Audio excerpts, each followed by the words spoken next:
Bismillahirrahmanirrahim. Assalamualaikum warahmatullahi wabarakatuh. Alhamdulillah, alhamdulillahi rabbil alamin. Wassalatu wassalamu ala asrafil anbiya'i wal mursalin wa ala alihi wa sahbihi rasulillahi ajma'in. Amma ba'du. Puji syukur marilah kita ucapkan kehadirat Allah Subhanahu wa taala, yang mana Allah Subhanahu wa taala masih memberikan kita nikmatnya. Sehingga dengan nikmat yang Allah berikan, kita dapat diberi kesempatan untuk belajar menuntut ilmu, yang mana ini merupakan kewajiban kita sebagai seorang mukmin. Kemudian selawat beriringkan salam, tak lupa pula kita selalu menyampaikan kepada Nabi besar kita Muhammad sallallahu alaihi wasallam dengan selalu melafazkan Allahumma shalli ala sayyidina Muhammad wa ala ali sayyidina Muhammad. Mudah-mudahan dengan senantiasa kita berselawat kepada beliau, kita mendapatkan syafaatnya di yaumil mahsyar nanti. Amin, amin, ya rabbal alamin. Baiklah, pada pertemuan kali ini kita akan membahas tentang sahabat Rasulullah Shallallahu Alaihi Wasallam, yaitu Suhaib bin Sinan. Yang mana Suhaib bin Sinan ini merupakan sahabat Rasulullah Shallallahu Alaihi Wasallam yang sangat dekat dengan Rasulullah Shallallahu Alaihi Wasallam. Sebelum kita menjelaskan dan menceritakan bagaimana kehidupan Suhaib bin Sinan ini bersama Rasulullah Shallallahu Alaihi Wasallam, kita mengenal dulu bagaimana sosok beliau ini dan bagaimana latar belakang kehidupan Suhaib bin Sinan.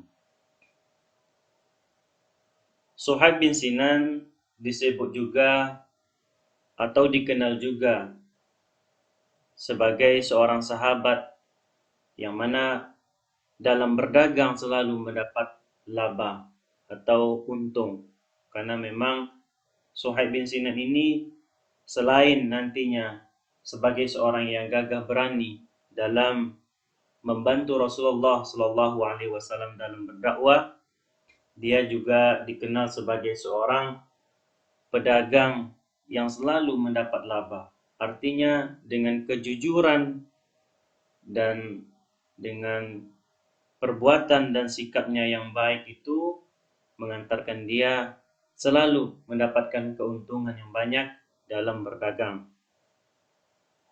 Kemudian nama asli beliau adalah Suhaib bin Sinan Abu Yahya An-Namiri. Itu merupakan nama beliau, yang mana nama tersebut disandarkan kepada ayahnya, yaitu Abu Yahya An-Namiri. Suhaib bin Sinan Abu Yahya An-Namiri merupakan atau berasal dari orang Arab asli, yang mana ketika itu ia pindah ke kota Irak, yang mana berasal dari orang Arab. Kemudian ia memutuskan dirinya untuk pindah bersama keluarganya di kota Irak. Selanjutnya, Suhaib bin Sinan ini hidup dalam kesenangan dan kemewahan. Artinya dalam masa hidupnya, baik dia masih kecil dan sampai dewasanya, Suhaib bin Sinan ini merupakan salah seorang sahabat Rasulullah Shallallahu Alaihi Wasallam yang mana kehidupannya itu dipenuhi dengan kesenangan dan kemewahan. Karena ayahnya merupakan hakim dan wali kota Hubullah. Nah, itu yang membuat sahabat Rasulullah SAW Suhaib bin Sinan ini menjadi seorang yang hidup dalam kemewahan dan kesenangan. Karena memang orang tuanya, yaitu ayahnya, merupakan hakim dan wali kota Abdullah ketika itu. Kemudian Suhaib bin Sinan ini memang kita kenal dengan seorang yang hidup dalam kemewahan dan kesenangan. Namun ketika itu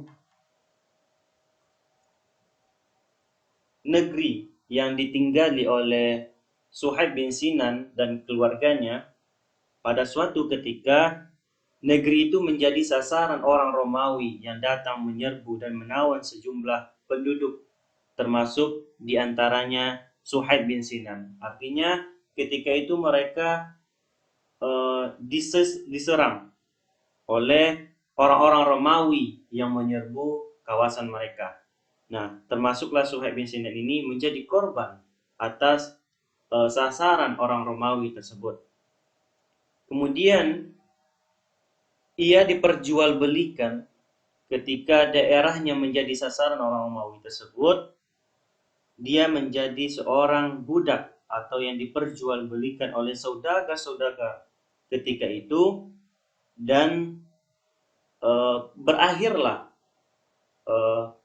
dia menjadi seorang budak atau menghabiskan masa kehidupannya itu sebagai seorang yang diperjualbelikan dan berakhir di kota Mekah, yakni setelah menghabiskan masa kanak-kanaknya dan permulaan masa remajanya itu di negeri Romawi, karena dia menjadi seorang yang budak yang mana menjadi sasaran oleh orang Romawi tersebut. Kemudian karena Suhaib bin Sinan ini dikenal sebagai seorang yang sangat cerdas, rajin dan jujur di dalam kehidupannya, membuat tuannya atau orang yang membelinya tertarik akan kecerdasan dan kerajinan yang dimiliki oleh Suhaib bin Sinan ini dan kejujuran-kejujuran yang dilakukannya. Nah, oleh karena itu majikannya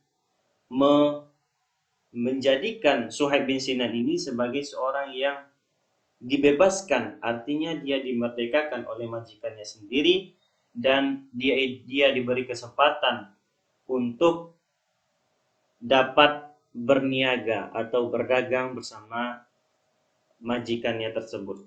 Nah, disinilah awal mulanya Suhaib bin Sinan ini bisa atau cerdas dalam berdagang. Nah, selanjutnya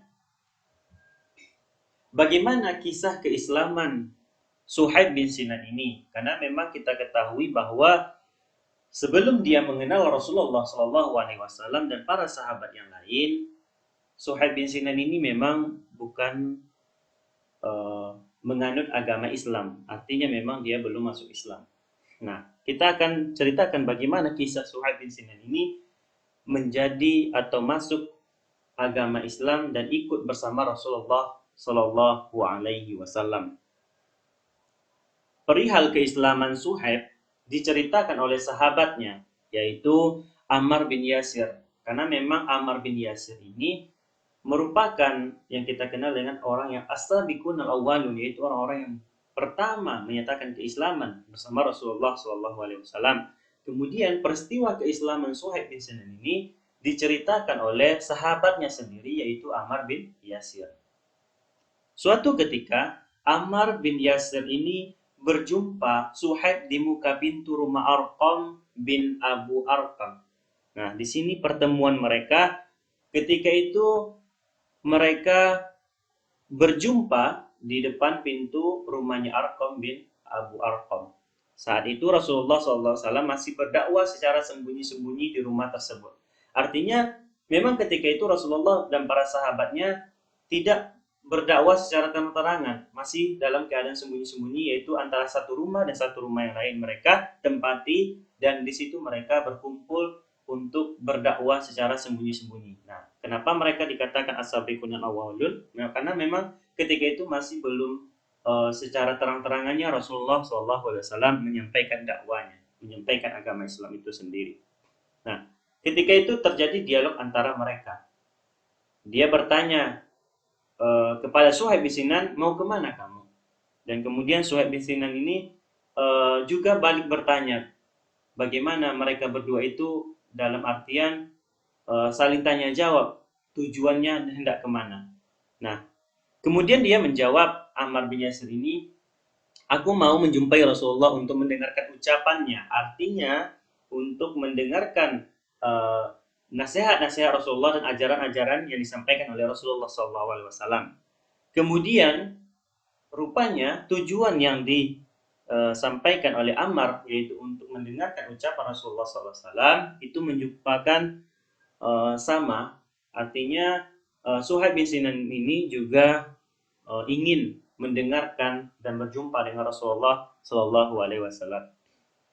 Ketika itu mereka langsung masuk ke dalam rumah Arqam dan menemui Rasulullah Shallallahu Alaihi Wasallam di rumah tersebut. Keduanya mendengarkan secara hikmat penjelasan tentang akidah Islam hingga petang hari. Artinya dari begitu panjang masa yang mereka dengarkan untuk bersama Rasulullah SAW. Setelah itu keduanya menyatakan diri memeluk Islam secara sembunyi-sembunyi. Mereka kemudian keluar dari rumah itu. Artinya disinilah pertemuan antara sahabatnya yaitu Ammar bin Yasir, Suhaib bin Sinan ini.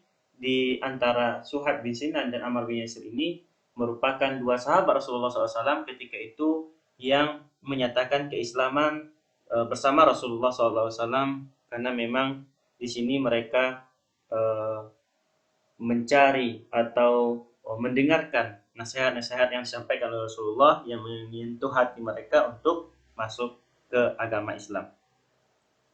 Sahabat kita Suhaib adalah anak pendatang. Artinya karena memang dia di awalnya dulu sebagai seorang budak.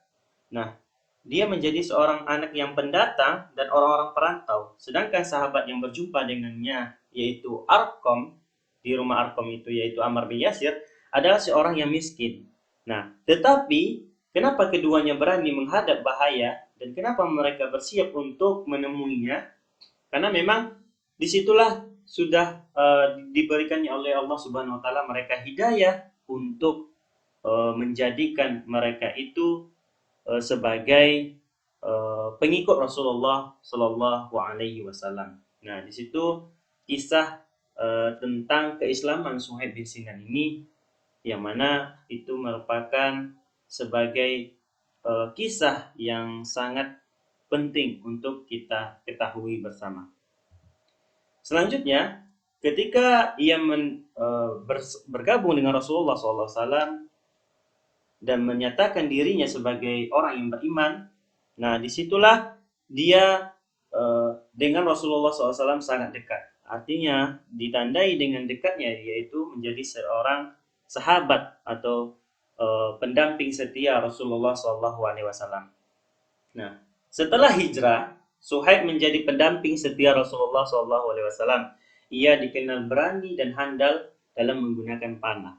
Artinya, ketika dia telah masuk Islam ini, jangankan untuk berdakwah, dia juga sebagai seorang yang dikenal dengan berani dan handal dalam menggunakan panah. Nah, disinilah nanti dia selalu mendampingi Rasulullah SAW dalam peperangan.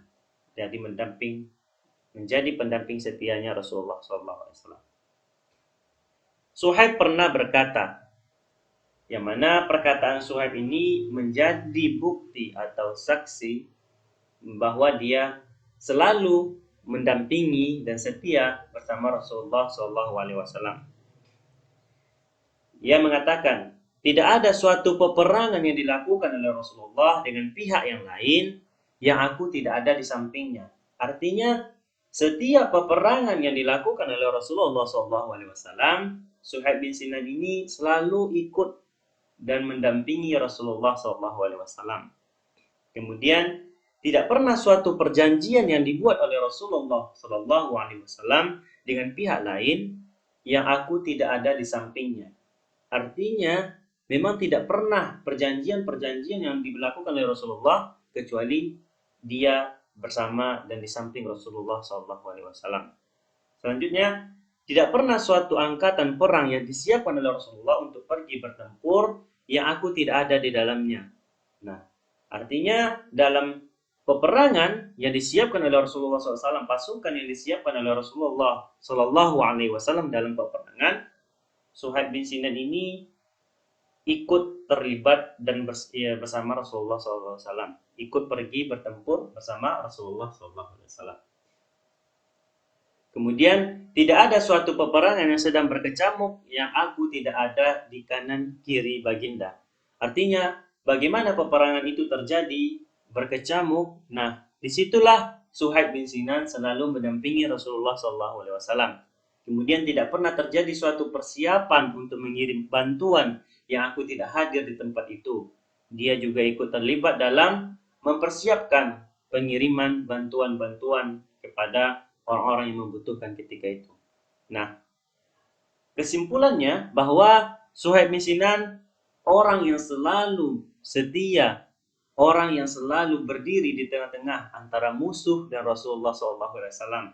Dia menjadi pendamping setia Rasulullah SAW dimanapun dan apapun yang dilakukan oleh Rasulullah SAW. Nah, begitulah perjuangan yang dilakukan oleh Suhaib bin Sinan ketika dia masih ketika dia sudah bergabung bersama Rasulullah SAW ketika itu. Kemudian saking setianya dia bersama Rasulullah, kemudian setelah Rasulullah SAW wafat, Suhaib bin Sinan menyumbangkan baktinya kepada Sayyidina Abu Bakar dan Sayyidina Umar bin Khattab. Nah, artinya apa? Ketika Rasulullah SAW wafat, kemudian setelah wafatnya Rasulullah, Khalifah Rasyidun yang kita kenal dengan Abu Bakar, Umar, Utsman dan Ali. Nah, di situ dia menyumbangkan, artinya masih setia bersama sahabat-sahabat Rasulullah SAW karena Rasulullah setelah meninggal atau wafat. Nah, ketika itu dia juga menjadi sahabat setia Sayyidina Abu Bakar dan Umar bin Khattab ketika keduanya menjadi khalifah pengganti Rasulullah SAW setelah Rasulullah SAW wafat. Nah, ketika Umar ditikam dari belakang saat memimpin sholat subuh, nah Suhaib bin Sinan juga langsung ditunjuk sebagai pengganti imam. Artinya memang kepercayaan orang-orang terhadap Suhaib bin Sinan ini merupakan kepercayaan yang sangat luar biasa ketika itu. Karena memang Suhaib bin Sinan ini merupakan sahabat Rasulullah SAW yang sangat jujur, yang sangat rajin ketika Rasulullah SAW masih hidup. Nah, itu dibuktikan juga ketika Abu Bakar menjadi khalifah pengganti Rasulullah SAW dan Umar bin Khattab sebagai sahabat Rasulullah SAW pengganti Rasulullah SAW. Kemudian Umar berkata, "Salatlah kalian bersama Suhaib," karena dia menyerahkan ketika itu imam dalam salat yaitu Suhaib. Padahal saat itu kaum muslimin belum memutuskan siapa yang akan bakal menggantikan Umar sebagai khalifah. Karena memang ketika itu Umar dalam kondisi yang tidak baik. Nah, dia memerintahkan biar mereka itu kaum muslimin sholat bersama Suhaib bin Sinan. Nah, selanjutnya Umar berkata, "Jangan kalian takut kepada Suhaib karena dia adalah seorang yang maula, artinya hamba yang dimerdekakan. Dia tidak akan memperebutkan jabatan khalifah ini."